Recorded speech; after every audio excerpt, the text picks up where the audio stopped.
বরাক দর্পণ studio. News Barak দর্পণ studio থেকে সবাইকে নমস্কার। আজকের গুরুত্বপূর্ণ খবর, দিল্লির মুখ্যমন্ত্রী রেখা গুপ্তার নতুন বাসভবন ৬০ লক্ষ টাকা খরচ করে নতুনভাবে সাজানো হবে। লোক নির্মাণ বিভাগ অর্থাৎ পিডব্লিউডি ২৮ জুন জারিকৃত টেন্ডারে উল্লেখ করেছে, প্রথম পর্যায়ে বৈদ্যুতিক সরঞ্জামের উন্নয়নে ৬০ লক্ষ টাকা খরচ হবে এবং কাজটি সম্পন্ন হতে সময় লাগবে মাত্র 60 ডেজ অর্থাৎ ৬০ দিন। পিডব্লিউডি ৪ জুলাই এই সংক্রান্ত দরপত্র প্রকাশ করবে। পরবর্তী পর্যায়ে বাংলোর পাশের ক্যাম্প অফিসের সংস্কার ও অতিরিক্ত নির্মাণ কাজের জন্য পৃথক টেন্ডার জারি করা হবে।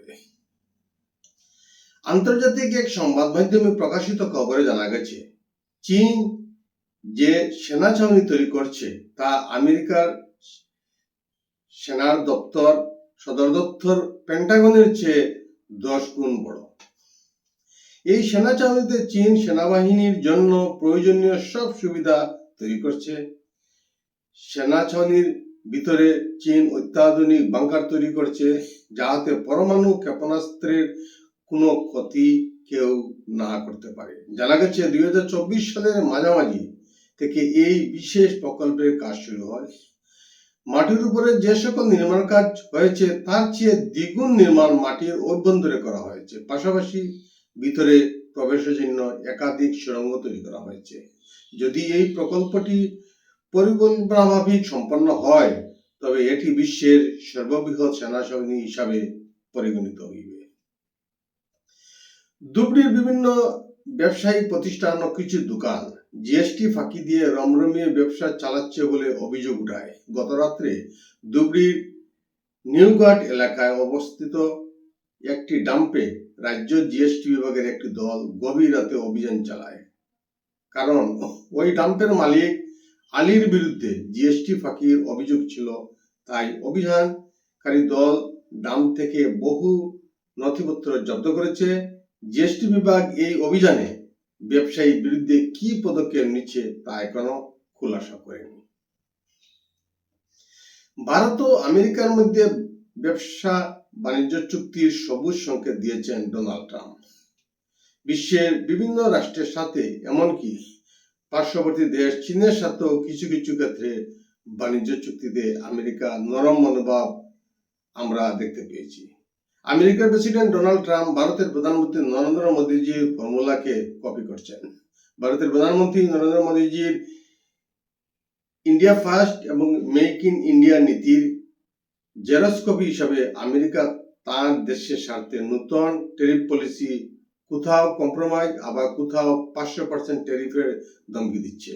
ভারতবাসীর গভীর বিশ্বাস, আমেরিকার এই দ্রুত পলিসির সঠিক জবাব দিতে মোদী সরকার কখনো পিছপা হবে না।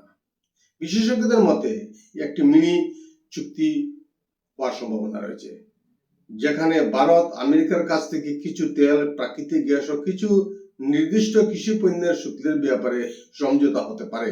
তবে কৃষি ও দুগ্ধ খাতে ভারত এখনো সুরক্ষা নীতি অনুসরণ করছে, কারণ যেখানে ৭০ কোটি গ্রামীণ কৃষকের জীবিকা জড়িত। বর্তমানে $১৯১ বিলিয়ন দ্বিপাক্ষিক বাণিজ্য ২০২৮ সালের মধ্যে $৩০০ বিলিয়ন উপনীত করার লক্ষ্যে ভারত শক্তিশালী চুক্তির জন্য চাপ দিচ্ছে। তবে মনে করা হচ্ছে আগামী ৯ জুলাইয়ের মধ্যে উভয় দেশের মধ্যে চলা বৈঠকের পরিণাম কি দাঁড়ায় আমরা অবশ্যই জানতে পারব। এয়ার ইন্ডিয়ার বিমানে আবারও বিপত্তি। দিল্লি থেকে ওয়াশিংটন গামী বিমান বাতিল হলো মাঝপথে। বিমানটি জ্বালানি ভরার জন্য অস্ট্রিয়ার রাজধানী ভিয়েনায় অবতরণ করে। সেখানে বিমানে একটি ত্রুটি ধরা পড়ে, ফলে বিমানটিকে মাঝপথে যাত্রা বাতিল করে দেওয়া হয়। উড়ান সংস্থার মুখপাত্র জানান, ভিয়েনায় বিমানটি অবতরণের পরে উড়ানের সব যন্ত্রাংশ পরীক্ষা করে যাচ্ছিল, সেই সময় একটি ত্রুটি ধরা পড়ে। বিমান থেকে যাত্রীদেরকে নামিয়ে আনা হয়। বিশেষ সংক্রান্ত কিছু বিধিনিষেধের কারণে কিছু যাত্রীদেরকে বিমানবন্দরের বাইরে হোটেলে থাকার ব্যবস্থা করা হয়েছে এবং বাকি যাত্রীদেরকে সঠিক রক্ষণাবেক্ষণ ব্যবস্থা করা হয়েছে। উড়ান সংস্থা জানিয়েছে যাত্রীদের জন্য বিকল্প বিমানের ব্যবস্থা করা হচ্ছে।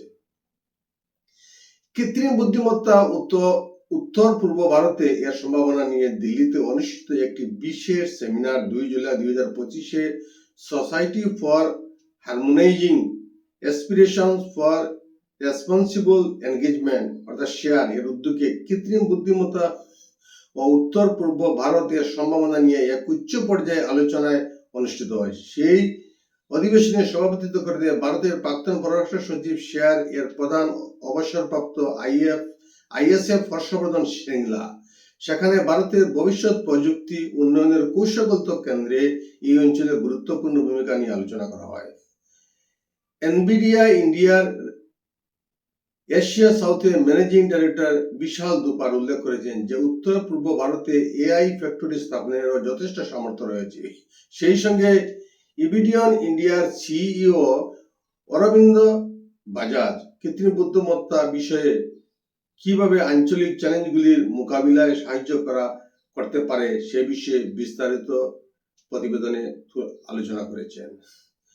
পাকিস্তানের খাইবার পাখতুনখোয়া প্রদেশে ঘটেছে আর এক ভয়ঙ্কর বোমা বিস্ফোরণে পাকিস্তানের সংবাদ মাধ্যমে ডনের প্রতিবেদন অনুযায়ী বুধবার বাজাউর জেলার বিদ্রোহী সংগঠন টিটিপি তেহরিকি তালিবান পাকিস্তান এর এক সদস্য একটি সরকারি যানবাহনে বিস্ফোরণটি ঘটায়। ওই বিস্ফোরণে 5 জন প্রাণ হারিয়েছেন এবং আরো 11 জন গুরুতরভাবে আহত হয়েছেন।